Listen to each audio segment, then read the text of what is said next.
నమస్కారం. ప్రతిధ్వని కార్యక్రమానికి స్వాగతం. రాష్ట్రంలోని గొలుసుకట్టు మద్యం దుకాణాలపై ప్రభుత్వం యుద్ధభేరి మోగించింది. ఎక్కడా బెల్ట్ షాపులు కనిపించకుండా తక్షణమే చర్యలు తీసుకోవాలని ఎక్సైజ్ శాఖను మంత్రిమండలి ఆదేశించింది. మంత్రిమండలి ఆదేశాల ప్రకారం ఇక రాష్ట్రంలో మద్యం దుకాణాలకు దేవుళ్ల పేరు ఉండకూడదు. మద్యం దుకాణాల బయట కూర్చొని తాగటానికి వీల్లేదు. బెల్ట్ షాపులకు మద్యం పంపిణీ చేసే ప్రధాన షాపుల లైసెన్స్ రద్దు చేస్తారు. గొలుసుకట్టు మద్యం దుకాణం నిర్వహించిన వారికి 6 నెలలు జైలు శిక్ష పడుతుంది. ఈ నేపథ్యంలో బెల్ట్ మద్యం దుకాణాల నిర్మూలనకు రాష్ట్ర ప్రభుత్వం తీసుకుంటున్న చర్యలపై ప్రతిధ్వని చర్చను చేపట్టింది. చర్చలో పాల్గొంటున్న ప్రముఖులు డాక్టర్ సిఎస్ రామలక్ష్మణ్ గారు, విశ్రాంత ఐఏఎస్ అధికారిని, డి సోమసుందర్ గారు, సామాజిక విశ్లేషకులు, హైమావతి గారు, ఐద్వా జాతీయ ఉపాధ్యక్షురాలు, కుసంపూడి శ్రీనివాస్ గారు, లోక్సత్తా నాయకులు.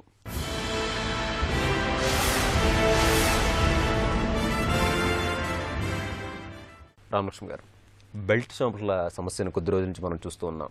ఈ రాష్ట్రంలో ఉన్నటువంటి ఈ గొలుసుకట్టు మద్యం దుకాణాల వల్ల ప్రధానంగా ఎదుర్కొన్నటువంటి సమస్యలు ఏంటి? ఈరోజు ప్రభుత్వం తీసుకున్నటువంటి ఈ కీలకమైనటువంటి కఠినమైనటువంటి నిర్ణయాన్ని మనం ఏ కోణంలో చూడాలి? ఒక సర్వే ఏం చెప్తోందంటే గత 20 సంవత్సరాల్లో మన భారతదేశంలో లిక్కర్ కన్జంప్షన్ 50% పెరిగింది.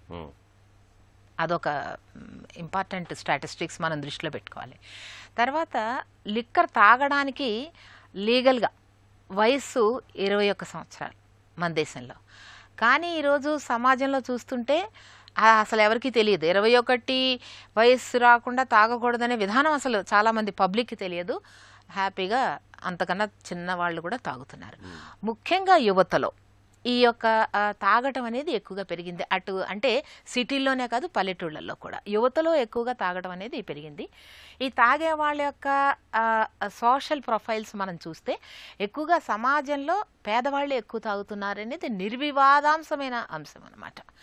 సరే, ఈ తాగుడు సంబంధించి తాగిన తర్వాత భర్త పెట్టే హింసలు, భార్యలంతా కూడా సారా వ్యతిరేక ఉద్యమాలు చాలాసార్లు చాలా రాష్ట్రాల్లో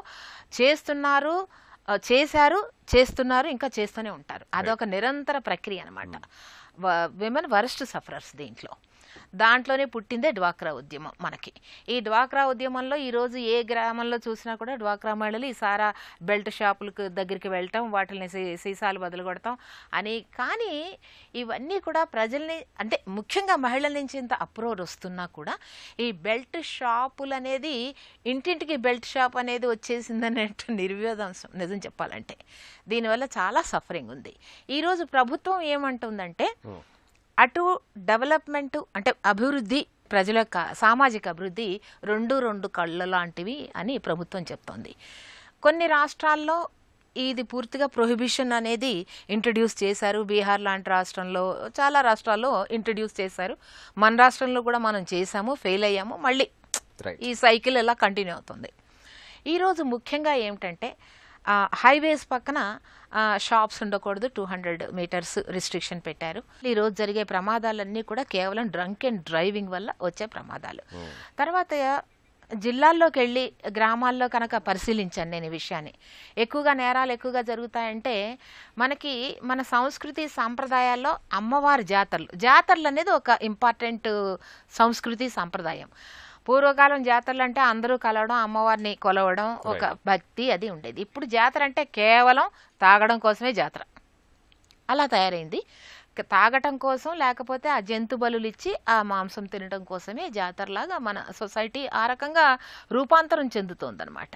దీంట్లో అందరూ ఒక మనం హెల్త్ పరంగా తీసుకున్నట్లయితే మన సొసైటీ ఈరోజు డ్రగ్స్ అనండి, లేకపోతే లిక్కర్ అనండి, ఈ గుడుంబ అనండి, ఈ రకమైన రకరకాల ఇంటాక్సికేషన్ తీసుకునే వాటి వల్ల హెల్త్ అనేది పూర్తిగా క్షీణిస్తోంది.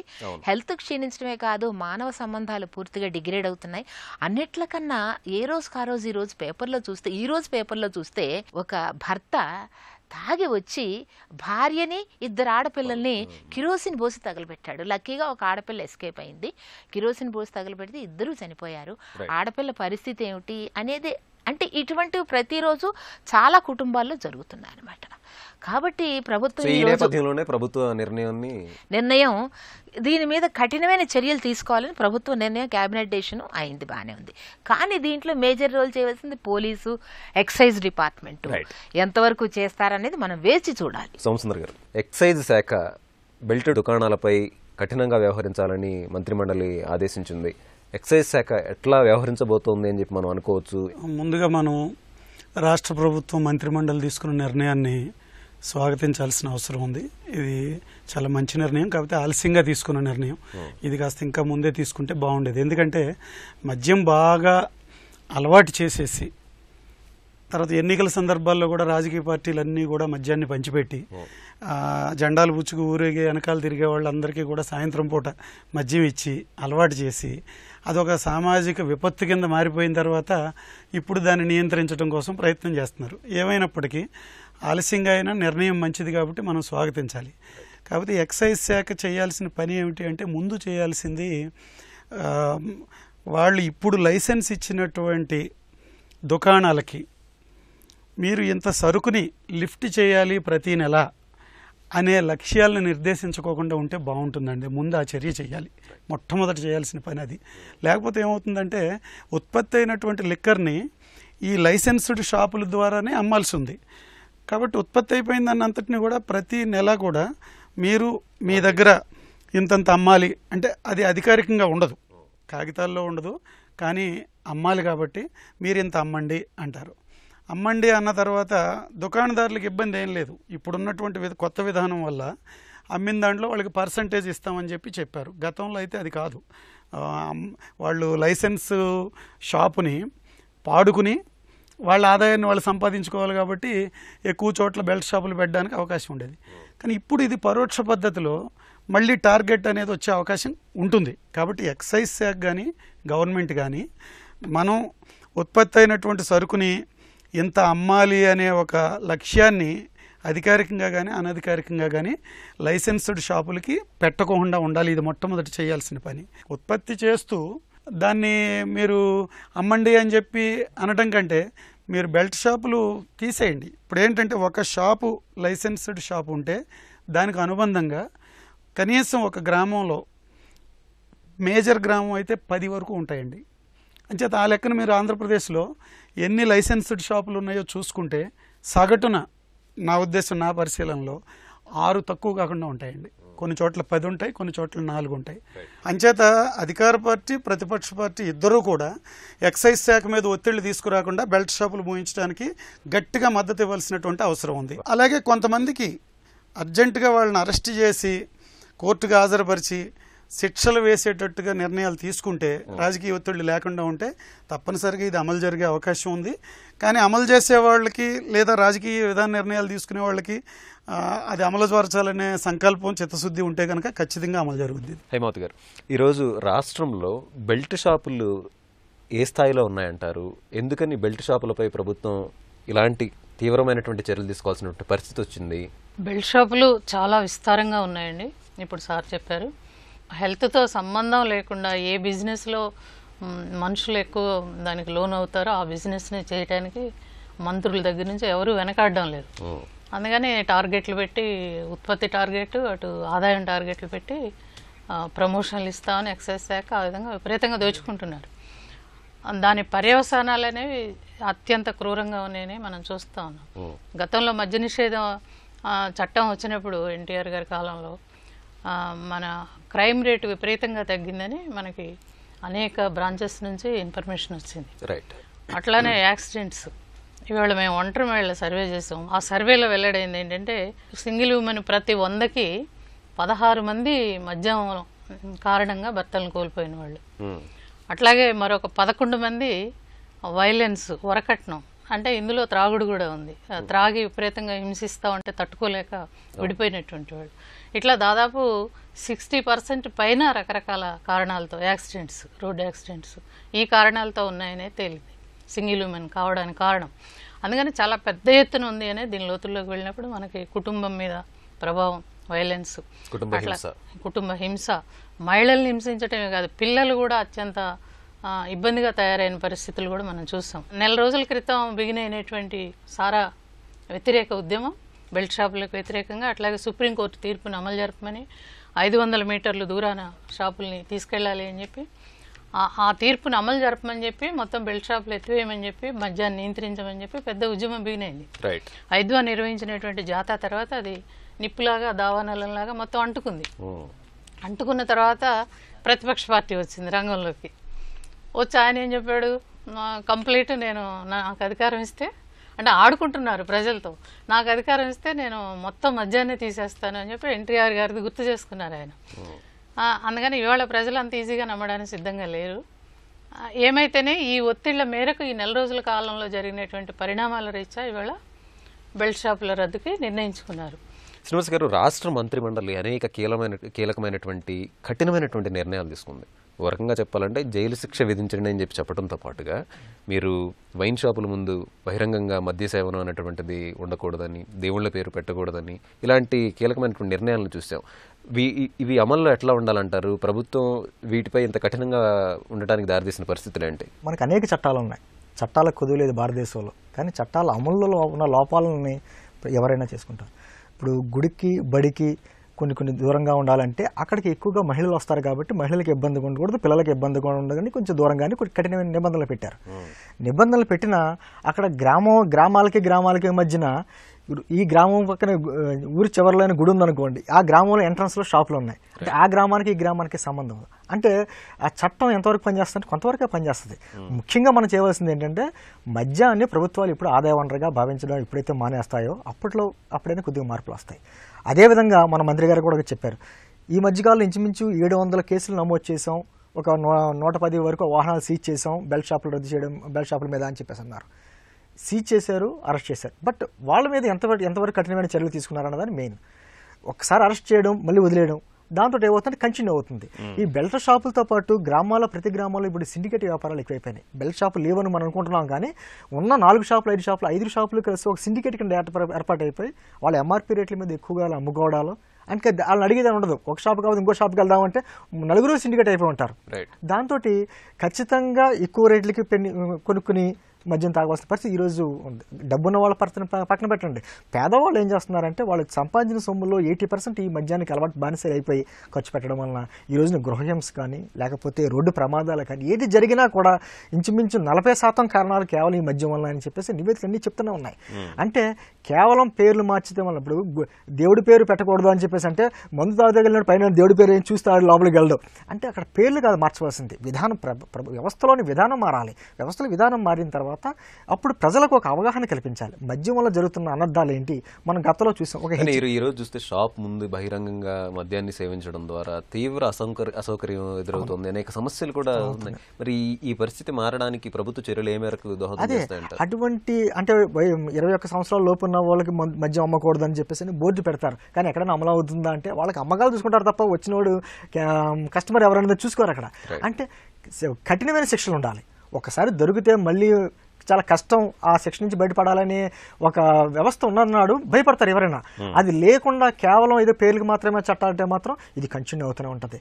ఇదే సందర్భంగా ప్రజల్లో కూడా అవగాహన. గతంలో మనకి హెచ్ఐవి మీద ప్రభుత్వం చాలా కార్యక్రమాలు చేసింది, దానివలన చాలా కట్టుదిట్టమైన ఏర్పాటు చేయడం వల్ల నాకు తగ్గింది హెచ్ఐవి. అదేవిధంగా మద్యం విషయంలో రాజ్యాంగం చాలా చక్కగా చెప్పింది. 47వ ఆర్థిక ప్రకారం ఏం చెప్పిందంటే ప్రజల్లో అవగాహన కల్పించి పోషకాహార విలువ స్థాయిలు పెంచాలి, జీవన ప్రమాణాలు పెంచాలి, మద్యానికి సంబంధించి కొద్దిగా అవగాహన కల్పించి కొద్దిగా తగ్గించాలి అని కరెక్ట్గా రాజ్యాంగం చెప్పింది. మన వాళ్ళు ఇప్పుడు పూర్తిగా మద్య నిషేధం అంటారు. మద్య నిషేధం అన్నది పూర్తిగా 100% అమలు అవుతుంది మాత్రం సాధ్యం కాదు. ఎందుకంటే 1920లోనే అమెరికాయే అనుకుంది మద్య నిషేధం చేయాలని, కానీ కుదరక మళ్ళీ 30 గంట వచ్చేటప్పటికి మళ్ళీ నిషేధం ఎత్తేసింది. అంటే ఈ మద్య నిషేధం అని పేరు చెప్తే మళ్ళీ మద్య మాఫియా, లిక్కర్ మాఫియా కానీ లేకపోతే పోలీసులు కానీ, మనం ఎన్టీ రామారావు గారి టైంలో ఎంత చిత్తశుద్ధితో ఆయన పెడితే ఎక్కడైనా ఆగిందా అంటే అంతకంటే ఎక్కువగా సేల్స్ జరిగినాయి. రామలక్ష్మి గారు, అంటే ప్రభుత్వం ఇటు బెల్ట్ షాపులతో పాటుగా ఇతర మత్తు పదార్థాలైనటువంటి డ్రగ్స్ కానివ్వండి, లేదంటే కొంత ఇటు గుట్కా, వీటిపై కూడా చర్యలు తీసుకోవాలి అనేటువంటి స్పష్టమైన కఠినమైన ఆదేశాలు జారీ చేస్తుంది. ఈ నేపథ్యంలో అధికార యంత్రాంగం ఎలా స్పందించాలంటారు? వీటి అంశంలో ఎలాంటి నియంత్రణ అవసరం అంటారు? అధికార యంత్రాంగం ఇప్పుడు జనరల్గా ఏమైతుందంటేనండి, ఒక న్యూస్ సెన్సేషనల్ న్యూస్ అయితేనే అధికార యంత్రాంగం కానీ ప్రభుత్వం కానీ స్పందించే పరిస్థితికి మనం వచ్చేసాం ఈరోజు అన్ఫార్చునేట్లీ. ఇది రోజు డ్రగ్స్ అనేది ఒక సబ్జెక్టు, మేబీ ఒక 1 వీక్ తర్వాత దీని సంగతి మళ్ళీ మనం మర్చిపోతాం. అలాగే ఈ బెల్ట్ షాపులు ఈ మధ్య చూస్తుంటే గత 2 నెలల్లో విపరీతంగా మహిళలు ఎక్కడ చూసినా కూడా దీన్ని వ్యతిరేకిస్తున్నారు. అందుకనే ఒక మంచి క్యాబినెట్ డెసిషన్ వచ్చింది. కానీ ఈ డెసిషన్ని పూర్తిగా కనుక స్ట్రిక్ట్గా అమలు పరిస్తే ఈరోజు జైళ్ళలో ఎక్కడ కూడా ప్లేస్ ఉండదు. వీళ్ళందరినీ జైల్లో పెట్టాలంటే. అంత ఎక్కువగా ఉందన్నమాట, తీవ్రంగా ఉంది ఈ సమస్యని. కాబట్టి మనం దీనికి ముఖ్యంగా ఈరోజు సినిమాల్లో కానీ ప్రచార మాధ్యమాల్లో మద్యం సేవించరాదు, ఆరోగ్యానికి హానికరం అని కింద చిన్నగా రాస్తారు. కానీ ఆ పెద్ద బొమ్మ తాగేటప్పుడు వాడు ఎలా తాగుతాడు, లీటర్ బాటిల్ ఎత్తేసి తాగుతాడు తప్ప మామూలుగా అలా గ్లాస్ పట్టుకుని చాలా డీసెంట్గా డ్రింకింగ్ చేసే సీన్లు అయితే నేను ఎక్కడ చూసినట్టు గుర్తు రావడం లేదు. కాబట్టి ఈ యొక్క ప్రచారం కూడా ఈ మాధ్యమాల యొక్క ప్రచార సరళి, సినిమా కానివ్వండి, మీడియా కానివ్వండి, ఈ యొక్క దీన్ని కూడా మార్చవలసిన అవసరం ఉంది. దాని మీద కూడా కొంత రెగ్యులేషను కావాలి, మేబీ దాని మీద కొంత నియంత్రణ తీసుకురావాలేమో అని చెప్పేసి నాకు ఇది. అంటే ఈ ప్యూనిటివ్ యాక్షన్స్ కాకుండా చిన్నగా ఏదో స్క్రోల్ వేస్తే ఈ రోజుల్లో ఎవరు పట్టించుకునే వాళ్ళు లేరు. తర్వాత ఇంకోటి ఏమిటంటే, ముఖ్యంగా మనం ఏదైనా సరే ఒక క్యాంపెయిన్ మోడ్ అనేది మనకు కావాలి సమాజంలో. ఈరోజు ఏదో మహిళలు వాళ్ళ కర్మగాలి వాళ్ళు ఏదో చేస్తున్నారులే, వాళ్ళు వీలైతే ఏదో రోజు వార్తలు రాస్తారు, అయిపోతుంది. కానీ దీన్ని ఒక పెద్ద క్యాంపెయిన్, ఒక వృక్షాలు నాటండి, లేకపోతే వాటర్ హార్వెస్టింగ్ చేయండి, అలాగే మద్యం తాగద్దు అని మనం ఎందుకు క్యాంపెయిన్ చేయకూడదు? Maybe we should start you know agitation అని అన్నాను నేను, యాంటీ ఆరిక్ యాజిటేషన్ మనకు జరిగింది, చూసాం దాన్ని అంతా కూడా. కానీ క్యాంపెయిన్ అనేది తీవ్రంగా చేస్తే కొంత, కాకపోతే కొంత ముఖ్యంగా యూత్ని మనం టార్గెట్ చేసుకోవాలండి. కాలేజ్ స్టూడెంట్స్ని టార్గెట్ చేసుకోవాలి. ఈ డ్రగ్స్ కానీ లేకపోతే డ్రింకింగ్ హ్యాబిట్ కానీ ఎక్కువగా చదువుకున్న వాళ్ళు లోవర్ మిడిల్ క్లాస్లో ఎక్కువగా ప్రివలెంట్గా ఉంది. వాళ్ళని కనుక టార్గెట్ చేసి క్యాంపెయిన్ చేయాలి ప్రభుత్వం. నిజంగా నేను ఐ హోప్ ఈ క్యాబినెట్ డెసిషన్ తర్వాత పోలీసు, ఎక్సైజ్ రెండు కోఆర్డినేషన్తో పనిచేయాలి. ఆ రెండు శాఖల మధ్య కోఆర్డినేషన్ అనేది చాలా పెద్ద సమస్య. ఇద్దరు యూనిఫార్మ్ వేసుకున్నా కూడా ఈ కోఆర్డినేషన్తో పనిచేసినప్పుడు కొంత, కాకపోతే కొంత మహిళా సంఘాలని మనం కాన్ఫిడెన్స్లోకి తీసుకురావాలి. మహిళా సంఘాలు మనం సోషల్ వాచ్ డాగ్స్ లాగా ఉపయోగించుకుని వాళ్ళని కనుక వాళ్ళ సలహాలు, సంప్రదింపులు తీసుకున్నట్లయితే తప్పకుండా కొంత మనం ప్రగతి సాధించడానికి అవకాశం ఉందనుకుంటున్నాను. సోమసుందర్ గారు, ఇటు మద్యాన్ని ఒక ఆదాయంగా చూసేటటువంటి సంస్కృతి మారాలన్న సూచన వినిపిస్తోంది. ఈ నేపథ్యంలో ప్రభుత్వం మద్యంపై ఎట్లాంటి వైఖరి తీసుకోవడం అనేటువంటిది సముచితంగా ఉంటుంది? రాష్ట్ర ప్రభుత్వం సంక్షేమం కోసం పెట్టే డబ్బు, సంక్షేమ పథకాలు చాలా ఉన్నాయి మనకి. గృహ నిర్మాణం దగ్గర నుంచి, పెన్షన్ల దగ్గర నుంచి ఎన్నో వేల కోట్ల రూపాయలు ఖర్చు పెడుతున్నారు. ఈ వేల కోట్ల రూపాయలని ఒక పక్క నుంచి ఇస్తూ రెండో పక్కన ఈ మద్యంలో ఎక్సైజ్ ఆదాయం ద్వారా సంపాదిస్తున్నారు. అంటే ప్రజల ఆరోగ్యాన్ని దెబ్బతీసే పద్ధతిలో మద్యాన్ని లేకపోతే మత్తు పదార్థాలని సరఫరా కానిస్తూ దాని నుంచి ఆదాయం సంపాదిస్తూ, ఇంకో రెండో పక్కన సంక్షేమ కార్యక్రమాలు అంటే ఇది అర్ధరహితమైన సంక్షేమం. దానికి సంక్షేమానికి ఏం అర్థం లేదు. అది కుటుంబాలన్నీ ధ్వంసం అయిపోతూ ఉంటే ఏం సంక్షేమం అండి? అందువల్ల ప్రభుత్వం పూర్తిగా దశల వారీగా నిషేధం అనేది చాలా దేశాల్లో విఫలమైంది. కానీ ప్రభుత్వమే మద్యాన్ని లైసెన్స్లు ఇవ్వకండి, మండలానికి ఒక షాప్ పెట్టమనండి, నిర్దిష్టమైన సమయాల్లో అమ్మమనండి, రాత్రి పగళ్ళు అలా అమ్మే విధానం వద్దు. ఈరోజు ఉదయం పూట చూడండి, 6 గంటలకు మీరు ఎక్కడైనా సరే లైసెన్స్డ్ షాప్ ముందు ఉదయం పూట కూలి పనులకు వెళ్ళే మనుషుల దగ్గర నుంచి చాలామంది అంత పొద్దుటే వెళ్ళి రోడ్డు పక్కనే తాగేటటువంటి అలవాటు వచ్చింది. చేత మీరు 24 గంటలు తెరిచి ఉంచే పద్ధతి పెట్టిన తర్వాత ఉదయం 6ంటికి అమ్ముతారు, రాత్రి 11ంటికి 12ంటికి అమ్ముతారు. అంచేత మీరు సమయాలను కూడా నిర్దిష్ట సమయాలని పెట్టండి, ఇన్ని గంటలే తెరిచి ఉంచాలి. తర్వాత మండలానికి ఒకటే పెట్టండి, గవర్నమెంట్ షాపే పెట్టండి. ఎందుకు లైసెన్స్లు ఎందుకు? దీనికి గవర్నమెంట్ షాపులే పెట్టండి. అప్పుడు మండలం ఎన్నో ఉన్నదో మండలానికి ఒక షాప్ ఉంటుంది. ఇంకా ఇది తాగలేకపోతే బతకలేను అనుకునేవాడు ఎవడో వచ్చి మండల కేంద్రంలోకి తాగుతాడు. అయితే దాంతోపాటు మద్యాన్ని, ఈ తాగుడు అనేటటువంటి ఒక వ్యసనాన్ని నిరోధించడానికి తగినటువంటి వైద్యపరమైనటువంటి, మానసికపరమైనటువంటి చికిత్సలు కూడా రావాల్సిన అవసరం ఉంది. చట్టాలను ఉల్లంఘించే వాళ్ళని కఠినంగా శిక్షించడం అనేది ఎగ్జాంపులరీ పనిష్మెంట్ అంటారు. అది చూసి జడవాలి అందరూ. అమ్మో ఈ నేరం చేస్తే కనుక నేను బయటికి రాను అనే భయం ఉండాలి. పైకి మాటలు చెప్పేసి తర్వాత ఆచరణ లేదనుకోండి, ఇటువంటి విధానాల మీద మంత్రివర్గాల మీద కూడా విశ్వాసం పోతుంది. ఇప్పుడు మంత్రివర్గం మంచి నిర్ణయం తీసుకుంది, మనం సమర్థించాలి. దాన్ని అమలు జరిపేటప్పుడు కూడా అదే చిత్తశుద్ధిని ప్రదర్శించమని అడుగుతాం. హేమవతి గారు, పేద ప్రజల్ని, యువతని మద్యానికి బానిసలు కాకుండా ఉండాలి అంటే వాళ్ళలో ఎట్లాంటి చైతన్యం కలిగించాలి? ఎక్సైజ్ అండ్ ప్రొహిబిషన్, ఈ రెండు ఇంప్లిమెంటేషన్ కరెక్ట్ ఉండాలండి. అమ్మడానికి ఇచ్చిన ప్రాధాన్యత ప్రొవిషన్ గురించి ఎక్కడ పట్టించుకోవట్లేదు. దాని ప్రాధాన్యత కానీ, దాని బడ్జెట్ కానీ, దాని లోతుల్లోకి వెళ్ళడం కానీ చేయట్లేదు. ప్లస్ 21 సంవత్సరాలు యువకుడికి అమ్మొచ్చు అనేది అక్కడ రూల్ ఉంది. ఎందుకు ఆ రూల్స్? అసలు ఎందుకు 21 సంవత్సరం వచ్చిన బిడ్డల్ని అక్కడ టార్గెట్ చేయాలి, దాన్ని 18 తగ్గించమని ఈ మధ్య ప్రభుత్వం ఎవరో దరఖాస్తు పెట్టారు, పెద్ద గొడవ చేసాం, కమిషనర్ గారికి వెళ్ళి మెమరాండం ఇచ్చాం. అంటే వాళ్ళ ఆలోచనలు ఎట్లున్నాయి, 21 నుంచి ఇంకా 18 తగ్గిస్తే ఇంకా ఎక్కువ మంది పిల్లలు వచ్చి కొనుక్కోవడానికి వీలవుతుంది. ఈ కొనుక్కోవడానికి వెళ్ళినటువంటి పిల్లవాడు ఆటోమేటిక్గా అలవాటు పడడానికి అవకాశం ఉంటుంది. అందుకని దీని మీద ముఖ్యంగా ఇది ఆరోగ్యాల మీద ప్రభావం చూపెడుతుంది అనే ఆలోచన ప్రభుత్వాలకు ఉండాలి. దాన్ని ఆదాయ వనరుగా చూస్తున్నారు తప్ప హెల్త్లు ఏమన్నా అయిపోయి, ప్రజలు ఏమన్నా అయిపోయి. ప్రజలు అభివృద్ధి అంటున్నారు. అభివృద్ధి అంటే ఏంటి? మొదటిది ఆరోగ్యం. అభివృద్ధి, మానవుడు అభివృద్ధి అవుతున్నాడంటే స్త్రీ పురుషులు ఎవరైనా ఆరోగ్యంగా ఉండడం. ఆరోగ్యాన్ని దెబ్బతీస్తుంది, యూత్ ఆరోగ్యాన్ని దెబ్బతీస్తూ ఉంది. ఇవాళ తాగడం అనేది ఒక సంస్కృతిగా ప్రవేశపెడుతున్నారు. ఇంత క్రితం చాటుగా తండ్రి చూడకుండా తాగినటువంటి యువకుడు యువతి ఇవాళ తండ్రి ముందు తాగడానికి సిద్ధపడుతున్నారంటే దీన్ని సమాజం ఆమోదిస్తుంది అనే స్థాయికి తీసుకొస్తున్నారు. ఎవరు తీసుకొస్తున్నారు దీన్ని? శ్రీనివాస్ గారు, ఇటు ఆడపిల్లల్ని ప్రోత్సహించాలి, వారికి విద్య అందించాలి అని చెప్పి పాజిటివ్ క్యాంపెయిన్ బలంగా చేసినటువంటి ప్రభుత్వం మద్యాన్ని నిరుత్సాహపరచడానికి ఈ దిశలో క్యాంపెయిన్ చేయాల్సినటువంటి అవసరం లేదంటారా? మద్య నిషేధం దిశగా ప్రభుత్వాలు అడుగులు వేయడం అన్న అంశాన్ని ఎట్లా పరిశీలించాలి?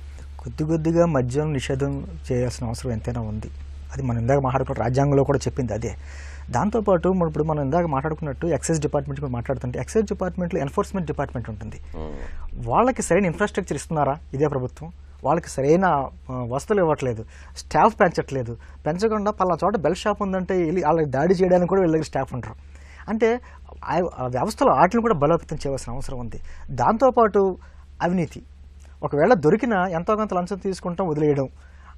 ఏ అధికారిని పట్టుకున్నా ఈ రోజున కొన్ని 100 కోట్ల రూపాయలు దొరుకుతున్నాయి అంటే కేవలం ఈ అవినీతి వల్లనే. అంటే మొత్తం కరప్షన్ ఆ గ్రౌండ్ లెవెల్ నుంచి మనం తీసుకుంటే పోవాలి. అంతే తప్ప కేవలం ఏదో కొన్ని డిపార్ట్మెంట్లకి అధికారాలు ఇచ్చేసి లేకపోతే ఒకళ్ళిద్దరిని అరెస్ట్ చేసి కాకుండా పూర్తి స్థాయిలో చేయవలసిన అవసరం ఎంతైనా ఉంది. తర్వాత చాలామంది మహిళలు కొన్ని నివేదికలు ఏం చెప్తున్నాయంటే వితంతులు అవడానికి కారణం ఈ మద్యం వలన వచ్చినంత వలన ఏంటి అంటున్నారు. మన ప్రభుత్వాలు ఏం చేస్తున్నాయంటే ఒంటరి మహిళలకి లేకపోతే వితంతు మహిళలకి పెన్షన్లు ఇస్తాకి చూస్తున్నాయి తప్ప అసలు ముందుగా ఎందుకు కారణాలు ఏంటి అనే దాని మీద పూర్తి స్థాయిలోని ఎక్కడ చర్చ జరగట్లా. క్షేత్రస్థాయిలో చేసుకోవాల్సిన చర్యలు మాట్లాడుకుంటే అంటే మనం అక్కడి నుంచి ప్రైమరీ లెవెల్లో నుంచి వెళ్ళి మొత్తానికి మద్యం తీసుకోవటం వల్ల కుటుంబాలు ఎలాగే నష్టపోతున్నాయి, లేకపోతే మొత్తం వ్యవస్థలో ఎటువంటి లోపాలు జరుగుతున్నాయి దాని మీద పూర్తి స్థాయిలో చర్చ జరిగి వాటి మీద కంట్రోల్ చేసుకుంటూ ఉంటే ఏది అది కొద్దిగా సాధ్యమవుతుంది. ఒకేసారి మద్య నిషేధం సాధ్యం అయిపోతుంది అన్నమాట కాదు. ఒకవేళ బాగా డబ్బులు ఆ దిశగా ఎలాంటి ప్రయత్నాలు అవసరం? అదే మీరు ఇందాక అనుకున్నట్టు ఒకవేళ బాగా డబ్బున్న వాళ్ళకి అందుబాటులో ఉండి పేద ప్రజలకు అందుబాటులో లేకుండా చేస్తే తాగడానికి అలవాటు పడ్డాడు అంటే ఇంకో దాని మార్గం చూసుకుంటాడు. అది గంజాయి అవ్వచ్చు, లేకపోతే సారా అవ్వచ్చు, లేకపోతే వేరే చీప్ లిక్కర్ అవ్వచ్చు, వాటి మీదకి వెళ్తాడు. అంటే వాటి మీద కూడా వెళ్ళకుండా కొంచెం కంట్రోలింగ్ వ్యవస్థ అంటే అన్ని రకాలుగా రెండు వైపులా చూసుకుంటా వెళ్ళి వాళ్ళకి అవగాహన కార్యక్రమాలు ఎక్కడికక్కడ అవగాహన కార్యక్రమాలు చేస్తూ ఉండి ప్రజలకి ముందు పూర్తి స్థాయిలో ఈ మద్యం తాగడం వల్ల మన కుటుంబాలు ఈ విధంగా నాశనం అవుతున్నాయని చెప్పేసి కొంచెం సాధారణంగా చెప్పే విధంగానో వాళ్ళకి పబ్లిసిటీ కూడా దగ్గరికి వెళితే కొద్దిగా ప్రజల మార్పు వస్తుంది. కుటుంబాలు ఇప్పుడు అందరూ చదువుకుంటున్నారు, పూర్వం మళ్ళీ చదువులు లేకుండా కాబట్టి ప్రతి కుటుంబంలోనే ఈ తరం కాకపోయినా వచ్చే తరంకైనా ఈ మద్యానికి దూరంగా వెళ్తారు. అంటే పూర్తి స్థాయిలో ప్రభుత్వం మాత్రం ఏంటంటే ఈ మద్యాన్ని ప్రజలకి దూరంగా పూర్తి స్థాయిలో ఏ విధంగా చేయాలని దాని మీద పూర్తి స్థాయిలో నిజంగా కంట్రోలింగ్ మీద చేయాల్సిన అవసరం ఎంతైనా ఉంది. కేవలం పబ్లిసిటీ లేకపోతే ఏదైనా ఎలక్షన్స్ వస్తున్నా ముందు ఏదో కార్యక్రమంలో కాకుండా ఇది మొత్తం పూర్తి స్థాయిలో మనం దాంతోపాటు ఇందాక ఒక మాట అనుకున్నాం, ఎన్ఫోర్స్మెంట్ పెట్టినప్పుడు ఎన్ఫోర్స్మెంట్తో పాటు స్థానిక ప్రభుత్వాలకు లింకప్ చేయాలి. అంటే మహిళా సంఘాలు ఉన్నాయి, మహిళా సంఘాలకి ఎన్ఫోర్స్మెంట్ డేకి లింకప్ చేస్తే ఏదైనా ఇన్ఫర్మేషన్ కరెక్ట్ ఇన్ఫర్మేషన్ వాళ్ళకి వెళ్తుంది, వీళ్ళు ఏదైనా చర్యలు తీసుకుంటారు. ఆ విధంగా స్థానిక ప్రభుత్వాలను బలోపేతం చేస్తే ఖచ్చితంగా మార్పు వస్తుంది. మద్యం ఎక్కడ పడితే అక్కడ విచ్చలవిడిగా దొరకటం వల్ల ఆ ప్రభావం పేద కుటుంబాలపై తీవ్రంగా పడుతోంది. గృహహింస పెరుగుతుంది, యువత పక్కదారి పడుతోంది, లైంగిక హింసకు దారితీస్తోంది. బెల్ట్ షాపులపైనే కాదు క్రమంగా మద్య నిషేధం దిశగాను అడుగులు పడాలని నిపుణులు కోరుతున్నారు. ఇది నేటి ప్రతిధ్వని. నమస్కారం.